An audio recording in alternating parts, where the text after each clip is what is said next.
안녕하세요. 저는 38살 여자입니다. 제가 요즘 마음이 안 좋아 하루하루 살기가 너무 힘이 드네요. 그 이유는 저에게 상상치도 못한 일이 벌어졌거든요. 어떻게 이런 일이 벌어지게 된 건지 지금도 이해할 수가 없네요. 사건이 시작되기 10년 전 남편과 저는 어쩔 수 없이 떨어져 지내야 했어요. 남편은 해외에서 돈을 벌고 있었거든요. 저도 잠깐이지만 2년 정도 해외에서 근무를 했었고 그때 지금의 남편을 만났었어요. 남편은 용접 일을 하고 있습니다. 대우도 좋고 금전적인 부분에서 부족함 없이 벌고 있어요. 결혼은 한국으로 돌아와서 했습니다. 남편 일자리가 워낙 좋은 편이라 해외에서 일을 그만두고 한국에서 일자리를 알아보는 게 오히려 너무 안 좋았어요. 일하는 노동력에 비해 한국에서는 해외에서 받는 금액의 절반도 못 받아서 도저히 국내에서 일을 시킬 수 없었습니다. 그렇게 남편은 해외에서 최대한 벌 수 있는 만큼 돈을 벌고 국내로 들어와 다른 사업을 하는 걸 목표로 하고 있었어요. 저도 그렇게 하는 게 좋을 것 같다고 생각했어요. 어쩔 수 없는 선택이었고 앞으로의 미래만 보며 열심히 살았습니다. 저희는 아기 가질 생각은 없었어요. 저도 워낙 일이 바쁜 상태고 남편도 해외에 있으니 그럴 여건도 되지 않았죠. 오히려 태어날 아기를 제대로 봐줄 수 없을 것 같아 남편과 상의 후 결정하게 되었습니다. 저희가 연락은 자주 했어요. 그리고 매년마다 휴가는 남편이 근무하는 곳에서 시간을 보냈고 나름 주어진 여건을 최대한 활용하면서 볼 수 있을 때는 보려고 노력했습니다. 몸이 멀어지면 마음도 멀어진다잖아요. 그래서 최대한 서로 시간을 조율하면서 저의 부부 생활을 유지했어요. 남편도 항상 미안해했죠. 어느 정도 자리 잡힐 때까지만 해외에서 근무하겠다며 왔다 갔다 하는 게 힘들어도 참아주길 바랬습니다. 그렇게 저희는 모든 걸 사랑 하나로 버텨왔고 1년이 지나 어느새 남편의 기러기 생활이 7년 만에 종지부를 찍었어요. 더 이상 해외에서 근무하기에는 의미가 없었어요. 그만큼 경력도 쌓이면서 남편은 국내에서도 얼추 비슷한 금액대를 맞출 수 있었습니다. 그렇다고 모든 복지 조건이 해외보다 좋은 건 없었지만 그래도 남편과 함께 있다는 자체가 너무 좋았어요. 남들은 2년도 안 되는 군대 생활, 고무신 거꾸로 신는다지만 저는 7년 동안 한눈 팔지 않고 먼 미래만 생각하며 일에만 열중했습니다. 그렇게 살다 보니 7년이라는 시간도 훌쩍 지나가더라고요. 어디야? 공항에 도착했는데 당신 벌써 나온 거야? 비행기 시간 맞춰서 기다리고 있었는데 안 나오네? 사람들은 벌써 전부 다 나온 것 같은데? 나 어디 안 가고 있을 테니까 이쪽으로 와줄 수 있지? 길이 엇갈리면 안 되잖아. 아, 내가 화장실이 너무 급해서 뛰어가는 바람에 당신이 오기 전에 나갔나 보다. 나도 당신 못 봤거든. 그 자리에 있어. 살짝 엇갈리긴 했지만 남편은 늦지 않게 저에게 모습을 나타냈고 밝게 웃어주는 모습을 보여주었어요. 저희는 드디어 7년 만에 함께 살아갈 수 있었고 집에 들어가기 전에 마트에 들러 남편이 필요한 물품을 구매했어요. 그리고 남편과 오래간만에 외식하며 기분 좋은 하루를 보냈습니다. 그토록 원하던 삶이 저희에게 찾아왔고 그에 따른 보상을 받는 것 같았어요. 둘만의 시간이 매일 모자라 정신적으로 너무 힘들었는데 더 이상 그런 고민하지 않아도 된다 생각하니 행복했었습니다. 그런데 갑자기 남편 핸드폰에 전화가 울리기 시작했고 남편 얼굴 표정이 별로 좋지 않아 보였어요. 굳은 표정으로 자리에서 일어나 밖에서 전화를 받았고 아무래도 근무하던 곳에서 전화가 온 것 같았습니다. 한참을 통화하더니 별로 좋지 않은 표정으로 자리에 다시 앉았어요. 남편의 굳은 얼굴 표정을 보니 무언가 문제가 있는 것 같은 느낌이 들었고 조심스럽게 물어봤습니다. 왜? 무슨 일 있는 거야? 얼굴 표정이 좋지 않아. 회사에서 무슨 안 좋은 일 있었어? 나한테 말해줄 수 있는 거지? 그게 방금 안 좋은 소식을 좀 듣게 됐어. 나와 7년 동안 함께 일하던 직장 동료가 어제 세상을 떠났다네. 그래서 와줄 수 있냐고 물어보는 전화였어. 암투병 중이었거든. 하루하루 버티기 힘들어하더니 결국 이렇게 됐네. 그럼 당연히 가봐야지.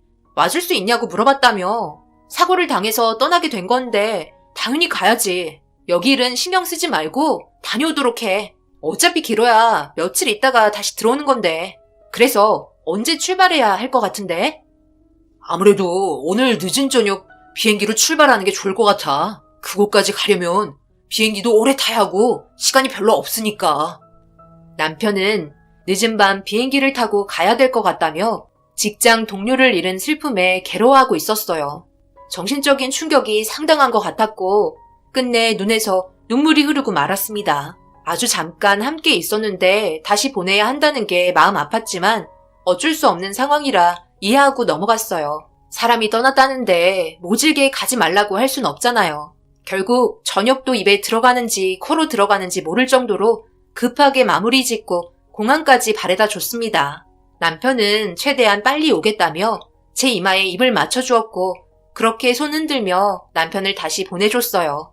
뒤돌아 집에 오는데 분명 함께 있어야 할 공간에 혼자 있으니 마음이 좋지 않았어요. 뭔가 휑한 느낌이 들었고 신발 벗고 거실 불을 켠 순간 뭔가 느낌이 좋지 않았습니다. 평소와 다른 공기의 냄새가 제 코끝을 찔렀어요. 뭔가 이상한 것 같아 집안을 두리번거렸지만 딱히 달라진 건 없었습니다. 아무래도 레스토랑을 다녀와서 그런지 몸에서 나는 냄새인 것 같아 환기를 시켰어요. 어차피 남편과 연락도 할 수 없는 상태라 처진 기분 빨리 잊어버리고 싶어 씻고 잠이 들었습니다. 생각보다 긴장을 많이 했는지 깊은 잠에 빠져들었고 기분 나쁜 꿈들이 저를 괴롭히기 시작했어요. 누군가 나를 쳐다보는 느낌도 들면서 가끔 쿵쿵거리는 발자국 소리가 귓가에 맴돌았습니다. 그러다 저도 모르게 갑자기 눈이 떠졌고 고개를 돌려 주변을 살펴봤는데 달라진 건 없었어요. 남편이 갑자기 해외로 다시 떠나게 되면서 극도의 스트레스를 받은 것 같았습니다. 어느덧 아침이 되었는지 알람이 울렸고 눈을 떠 출근 준비를 했어요. 남편에게는 잘 도착했다는 문자 한 통이 와 있는 상태였어요. 걱정 말고 빠르게 일 처리 후 연락하겠다는 문자였고 답장해주고 서둘러 준비하고 집에서 나왔습니다. 싱숭생숭한 기분으로 그날 하루가 겨우 지나간 것 같았어요. 그만큼 저도 남편과 떨어져 지낸 시간이 오래된지라 정신적으로 많이 힘들었던 것 같아요. 그렇게 며칠의 시간이 흐르고 남편에게 전화가 왔어요. 어디야? 나는 이제 막 공항에서 나왔는데 지금쯤 퇴근했나? 집으로 바로 가면 되는 거지? 아, 지금 퇴근하는 중이지. 일 처리는 다 끝난 거야? 이제 해외로 다시 나갈 일은 없는 거지? 7년 동안의 기다림보다 며칠간의 시간이 더 오래 기다린 것 같은 느낌이 들 정도로 너무 힘들었어. 아무런 준비가 되어 있는 상태가 아니라서 더 그랬나 봐. 일단 오늘은 너무 늦었으니까 집에서 보는 걸로 하자. 내가 장 봐서 들어가도록 할게. 저녁은 집에서 먹자. 남편이 모든 일을 마치고 한국으로 다시 돌아오자마자 기분은 벌써 한껏 들떴고 도착하기 전에 부랴부랴 장 봐서 집으로 들어갔습니다. 그런데 요즘 들어 느낀 건데 집에서 이상한 느낌이 계속 들기 시작했어요. 며칠 동안 똑같은 냄새가 집안에 퍼져 있었고 꼭 누군가가 있는 것 같은 느낌이 들었습니다. 그렇다고 집이 바뀌거나 물건이 하나라도 틀어진 건 없었어요. 하지만 냄새와 온기가 달랐습니다. 아무도 없는 집안에 불을 켰을 때 집안에 냉기가 있는 반면 최근 들어 집에 들어오면 온기가 남아 있었어요. 그래서 보일러를 틀고 출근을 한 줄 알고 몇 번이나 보일러 상태를 체크한 적도 있었습니다. 하지만 변화된 건 없어서 최근 들어 많이 예민해진 상태이다 보니 그런 것 같아 무시하고 넘어갔어요. 그렇게 남편이 오기 전에 음식 준비부터 하기 시작했고 오랜 시간 걸리지 않고 남편이 현관문을 열고 도착했어요. 밝게 웃으면서 들어오는 남편의 얼굴에는 더 이상 근심 걱정은 없어 보였습니다. 때마침 저녁 준비도 끝이 난 상태라 남편이 음식을 날라줬어요. 그리고 마주보고 앉아서 함께 식사를 하고 있었습니다. 배가 많이 고팠는지 허겁지겁 먹더라고요. 더 이상은 해외에 나갈 일은 이제 전혀 없는 거지? 이제 나도 당신 해외로 나가는 거 참기 힘들어. 우리 7년 동안 떨어져 지내면서 정말 힘들었었잖아. 이제 더 이상은 안 돼. 무슨 일이 있어도 해외로 나가지 마. 그동안 나도 배려 많이 했다고. 이번 일만큼은 어쩔 수 없는 상황이었지만 웬만해서는 내 생각도 해줬으면 좋겠어. 무슨 말을 하는지 알지? 당연히 알지. 이제 더 이상 나갈 일 없어. 딱히 관계가 좋은 사람도 없고 다 정리하고 왔으니 걱정하지 않아도 돼. 앞으로 어떻게 해야 될지 깊이 생각해 봐야 되겠다. 아무래도 원래 하던 일을 하는 것보다 처음 우리가 계획했던 거 있잖아. 사업 말이야. 전공을 살리는 것도 좋긴 한데 내가 그동안 계획했던 사업이 있거든. 밥 다 먹고 설명해 줄 테니까 당신은 어떻게 생각하는지 의견을 들어보고 싶네. 그래도 이 사업 계획하는데 몇 년은 준비한 것 같아. 생각보다 괜찮은 사업이야. 남편은 벌써 계획을 세우고 있었어요. 워낙 쉬는 걸 싫어해서 한시라도 가만히 있지 않았습니다. 그런 매력에 빠진 것도 있었어요. 이 남자와 결혼하면 굶어 죽지는 않겠구나 생각했었죠. 그렇게 저녁 다 먹고 남편은 몸이 찌뿌둥하다며 씻으러 들어갔어요. 저는 설거지하고 음식물 쓰레기 버리러 잠시 나갔습니다. 쌀쌀한 날씨가 너무 싫어 급하게 음식물 쓰레기 버리고 들어가려고 하는데 어떤 여자가 저를 쳐다보고 있더라고요. 검은 형체의 모습만 보이고 있길래 오싹한 느낌도 들어 뒤도 안 보고 급하게 뛰어서 들어갔습니다. 기분 나쁜 모습으로 쳐다보는 게 마음에 들지 않았어요. 그렇게 집에 들어갔는데 남편이 씻는다고 해놓고선 아직까지 화장실에 들어가지 않길래 무슨 문제 있냐고 물어봤어요. 남편은 속옷이 어디 있는지 까먹었다며 난감한 표정을 하고 있었습니다. 그런데 얼굴 안색이 좋아 보이지 않았어요. 얼굴 표정이 왜 그래? 무슨 도둑질을 하다가 걸린 것 같은 표정을 하고 있네? 당신, 나 몰래 뭐 했어? 나는 당신 표정만 봐도 거짓말인지 아닌지 바로 알 수 있는 거 알지? 식은땀까지 흘리고 무슨 일 있는 거야? 왜 아무 말도 못하는데? 그게 집에 들어와서 그런지 계속 신호가 오네. 배가 아파서 아무래도 약을 좀 먹어야 할 것 같아. 소화가 잘 안 되네. 남편은 복통을 호소하고 있었어요. 아무래도 급체한 것 같아 약을 건네주었고 손가락도 따줬습니다. 어느 정도 시간이 지나니 금세 좋아졌는지 혈색도 다시 원래대로 돌아왔어요. 그렇게 남편은 씻고 나왔고 저는 집안일을 끝내고 커피 한 잔을 하고 있었습니다.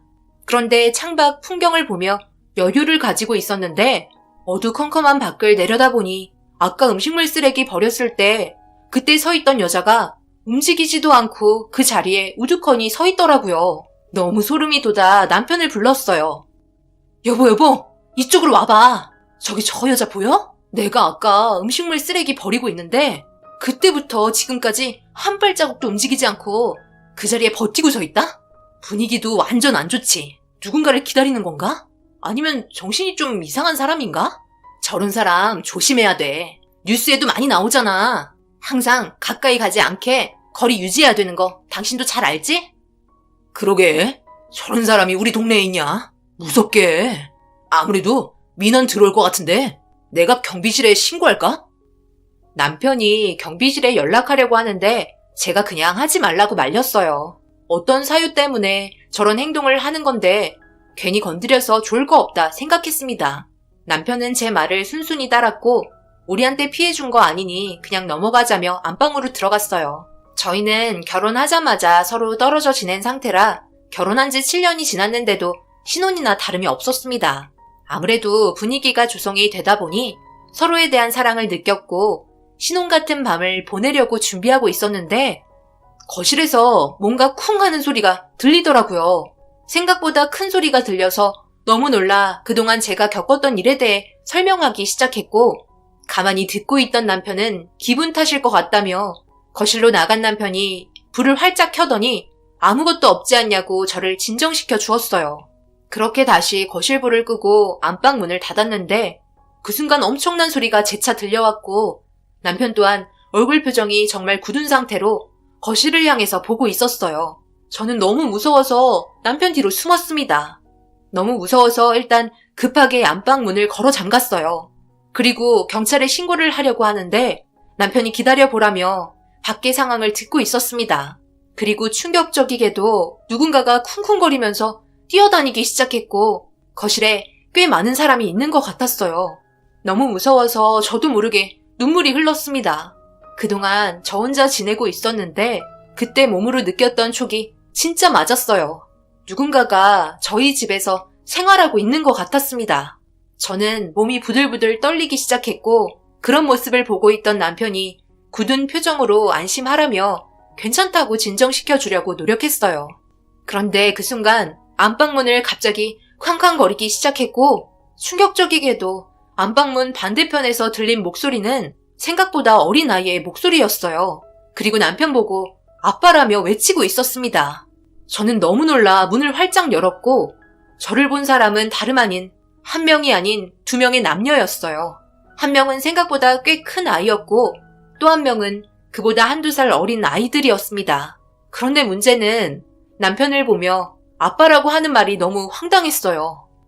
아빠? 누구 보고 아빠라는 거야? 그리고 지금 너희들 무턱대고 집에 들어오거나 하면 안 되는 거 알지? 어떻게 들어온 거니? 바른 대로 대답하지 않으면 아줌마가 경찰에 신고할 거니까 모든 걸 숨기지 않고 대답하는 게 좋을 거야. 저희요? 저기 베란다 발코니에 숨어 있었는데요. 저희가 정체 숨기느라 얼마나 힘들었는지 알아요? 아빠, 언제까지 이렇게 있어야 하는 거예요? 정말 힘들어 죽겠다고요. 더군다나 베란다 너무 춥잖아요. 뭐? 아빠? 아까부터 누가 누구의 아빠라는 거야? 나는 너희들을 처음 보는데 너희 부모님 어디 간 거니? 여보, 뭐라고 좀 해봐. 미안해 여보. 다 내 잘못이야. 저기 있는 아이들 다 내 자식이야. 해외에서부터 키우던 아이들이었어. 뭐? 지금 이게 뭔 소리야? 그러니까 저기 있는 아이들이 당신 자식이라고? 당신 피가 섞여 있는 진짜 자식인 거야? 무슨 말이라도 해봐. 왜 말을 못하는데? 당신한테 아빠라고 그러잖아. 진짜 당신 핏줄이냐니까? 애들은 또 어떻게 들어왔어? 저번에 내가 공항에 먼저 도착했다고 했잖아. 당신이 나 기다리고 있을 때 화장실 갔다 온 날.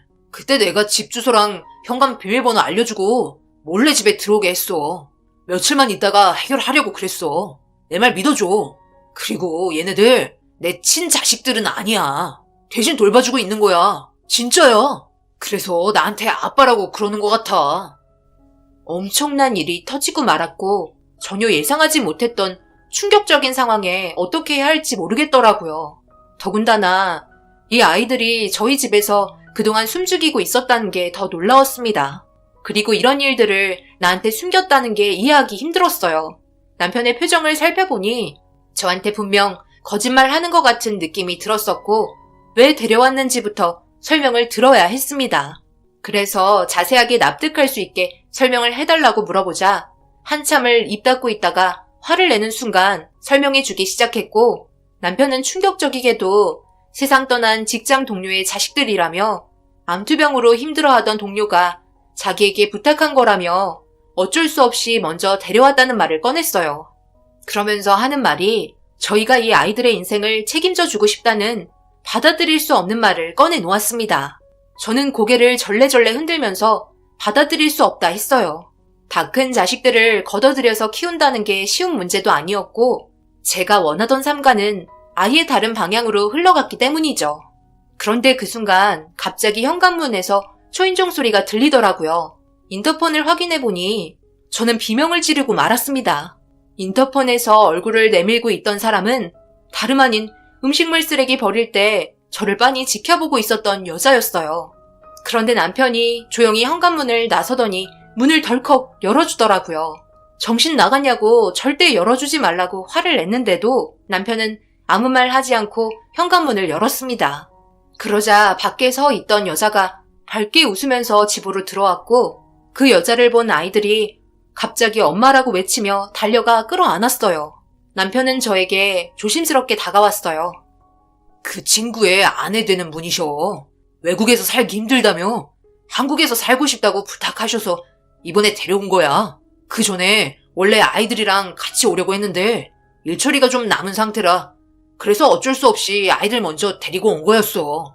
원래 당신이 알기 전에 이 사람들 전부 내일 다른 곳에서 생활할 수 있게 도와주려 했는데 당신한테 전부 들키고 말았네. 차라리 이렇게 될 바에 나한테 먼저 얘기하지 그랬어. 그럼 어느 정도 마음의 준비는 했을 거 아니야. 느닷없이 이렇게 내 앞에 막 나타나면 내가 어떻게 받아들이라는 거야. 그래서 당장 계획은 있는 거야? 어떻게 할 건데? 일단 가까운 호텔에 데려다 주고 올게. 그동안 숨기고 있어서 미안해. 당신이 반대할까봐 그랬어.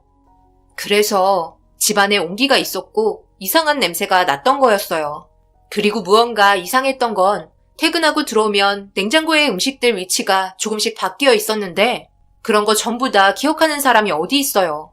그냥 무심코 넘겼었죠. 라면도 한두 개가 비어있는 것 같았지만 집에 라면 봉투가 있는 것도 아니었고 들킬 수 있었던 여러 가지의 사건들을 전부 철저하게 숨기며 생활하고 있었습니다.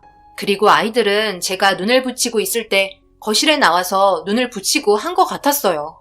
남편과 함께 온 그녀는 아이들을 데리고 현관문을 나섰고 금방 호텔에 보내고 오겠다며 자리에서 벗어났습니다. 저는 진정되는 마음 가라앉히며 발코니에 들어가 봤는데 그때 당시 그래도 가을이었기 때문에 그렇게 춥진 않았어요. 그리고 발코니 끝에 있던 창고의 문을 열어보았고 그 안에는 너무나도 충격적인 현장을 발견하고 말았습니다. 아이들이 그 안에서 이것저것 먹고 있었는지 쓰레기가 가득했어요. 제가 모르고 있던 음식들까지 전부 있었고 아무래도 남편이 아이들한테 돈을 쥐어준 것 같았습니다. 그래서 제가 들어올 시간에 맞춰 창고 안에서 생활했던 거였죠.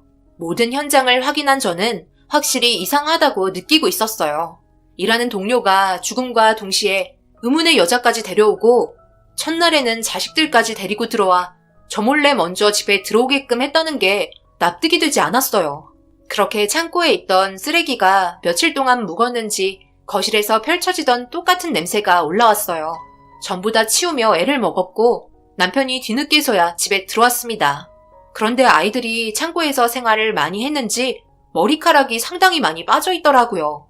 그래서 혹시 몰라 있는 대로 전부 모아서 주머니에 넣었고 남편은 제가 발코니 창고에서 부산하게 움직이자 미안했는지 도와주기 시작했습니다. 그렇게 모든 일이 끝이 나고 둘이 서로 마주 앉아 모든 걸 진실되게 이야기했으면 좋겠다며 남편을 똑바로 쳐다보며 얘기하는데 아까 했던 말 전부 다 진실이라고 자기를 믿어달라는 말을 꺼냈어요. 확실히 믿어도 돼? 그런데 왜 하필 당신이 돌아올 때 전부 데려온 것 같지? 나한테 숨기려 했다가 딱 걸린 것 같은데? 분명 오늘까지 완벽하게 숨겼으면 나는 이 문제에 대해서 전혀 몰랐던 거잖아. 당신 정말 세상 떠난 그 사람들의 자식과 배우자에게 도움을 주고 싶어서 그런 거야? 아니면 그동안 내가 모르고 있었던 또 다른 삶을 살고 있었던 거야? 무슨 말도 안 되는 이유를 늘어놓고 있는 거야. 당연히 저 사람들을 도와주려고 하는 거지. 거기에서 당장 먹고 사는 것보다 한국에서 먹고 살 수 있게 도와주는 게 훨씬 이득이라서 그런 거니까 더 이상 오해는 하지 말아줬으면 좋겠어. 당신, 우리가 그렇게 가벼운 사이는 아니잖아. 알고 지낸 지 7년이 넘었는데 아직도 나를 몰라?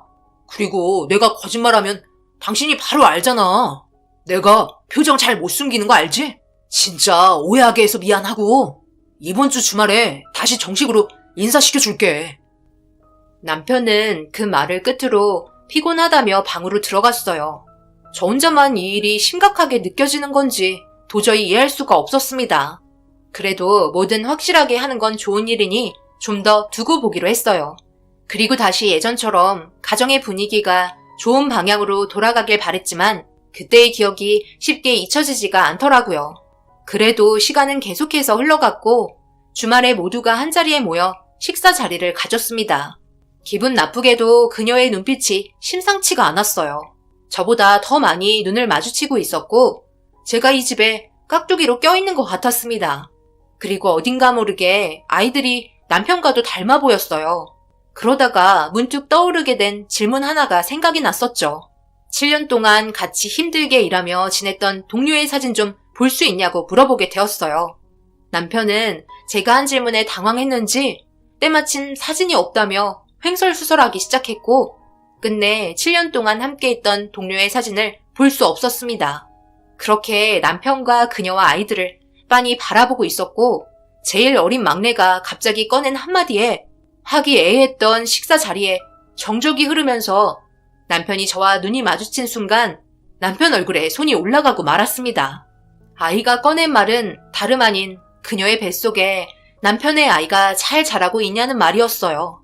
도저히 말도 안 되는 상황이었고 그녀는 배를 만지며 남편의 아이가 잘 자라고 있다며 걱정하지 말라고 웃으면서 그 아이에게 답해 주었습니다. 결국 자리를 박차고 일어나 그녀의 머리채를 한 움큼 잡아 흔들었고 식당은 아수라장이 되어버렸어요. 저는 남편에게 느낀 배신감에 더 이상 놀아날 수 없었습니다.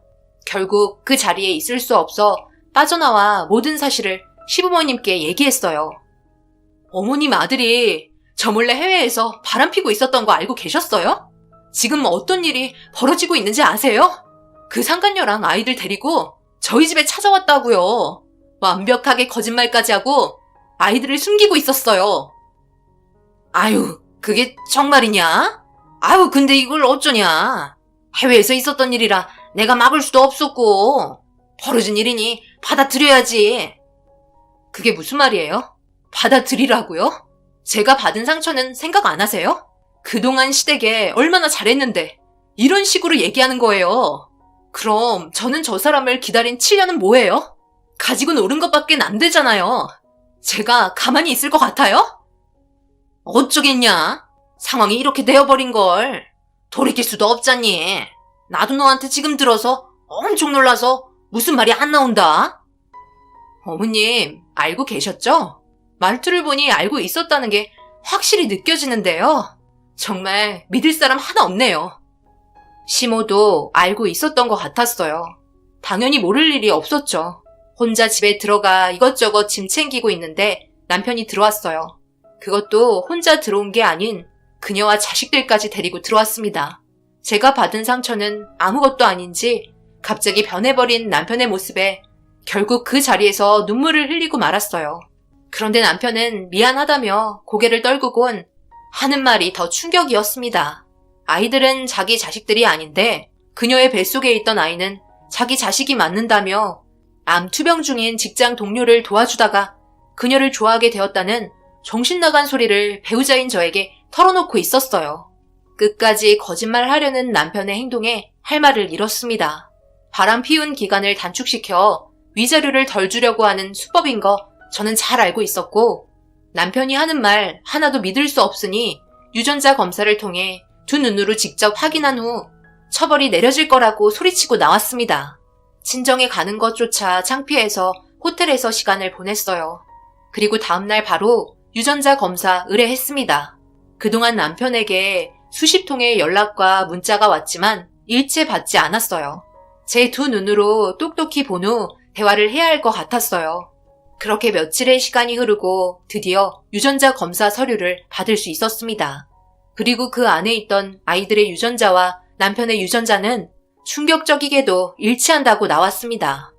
저와 만난 지 연애 포함 거의 10년인데 제일 큰 여자아이는 10살이 훨씬 넘은 상태였죠. 결국 저와의 만남 전에 교제를 한 것 같았습니다. 모든 사실을 알게 된 이후 다시 남편을 만났을 때 모든 시선은 달라져 있는 상태였어요. 결국 남편에게 물컵에 있는 물을 뿌리곤 대화가 이어졌습니다. 남편은 제가 생각한 대로 위자료를 덜 주고 싶어 거짓말을 늘어놓은 거였고 모든 걸 인정한 상태였어요. 그녀는 아무렇지도 않냐고 물어보니 자기가 돈 벌어주는 것만으로도 감사하게 생각한다며 저와의 결혼 생활도 유지하고 싶다는 충격적인 말을 꺼냈습니다. 한마디로 두 집 살림을 하고 싶다는 말이었죠. 저도 사랑하고 있고 제 아이도 낳아 키우고 싶다는 정신나간 말을 늘어놓길래 더 이상 듣고 싶지 않아 남편의 얼굴에 수차례 손이 올라가고 말았습니다. 1년도 아닌 자그마치 7년이에요. 7년 동안 단 한 번도 의심해 본 적 없었고 저한테 최선을 다하는 모습에 남편이 그럴 거라고 생각한 적 없었는데 이런 사실이 밝혀지고 나서 7년이란 시간을 버린 게 너무 아까웠습니다. 결국 이 문제를 법적으로 처벌했고 제가 받을 수 있는 건 그 사람과 이혼하면서 얻게 된 얼마 되지도 않는 위자료뿐이었습니다. 저희 집안은 완전 풍비박산이 난 상태였죠. 그렇게 남편과 이혼한 지 1년쯤 흘렀을 때 시어머니한테 전화가 왔어요. 받고 싶지 않았지만 무슨 말을 하려고 하는지 드러나보자 하고 받았습니다. 그리고 시어머니가 뱉은 말은 돈을 좀 빌려달라는 말이었어요. 생활비가 없어서 힘들다며 애원하고 있었습니다. 어이가 없었죠. 해외에서 돈 잘 벌던 그이에게 돈 달라고 하라며 끊으려는데 엄청난 말을 듣게 되었습니다. 남편이 양쪽 두 눈을 실명하게 되었다는 충격적인 소식이었어요. 용접을 하다가 안면 가리개를 해야 하는 상황에서 작업 준비가 되지 않아 대충 하다가 용접 불똥이 양쪽 눈으로 튀면서 크게 다치게 되었고 결국 돌이킬 수 없는 사고가 나게 되었다는 결과를 맞이했습니다. 생활이 너무 안 돼서 어쩔 수 없이 전화해봤다며 미안하다고 눈물을 흘리시곤 전화를 끊으셨네요. 결국 남편의 무책임한 행동에 대해 벌을 받게 된 것 같아요. 자식들까지 순풍순풍 낳았는데 장님이라고 돈 안 벌 수 없잖아요. 열심히 살아야죠. 다 자기가 저지른 행동에 대해서는 결국 벌을 받는 것 같습니다. 저에게는 아이가 없다는 점이 너무나 다행인 것 같아요. 7년의 세월을 버린 만큼 더 열심히 살면서 힘내야겠어요. 언젠가 정말 좋은 인연이 찾아오겠죠. 하지만 지금은 혼자가 좋네요. 제 사연 들어주신 분들 오늘 하루 마무리 잘하시고 가족분들과 좋은 시간 많이 보내시길 바랍니다. 감사합니다.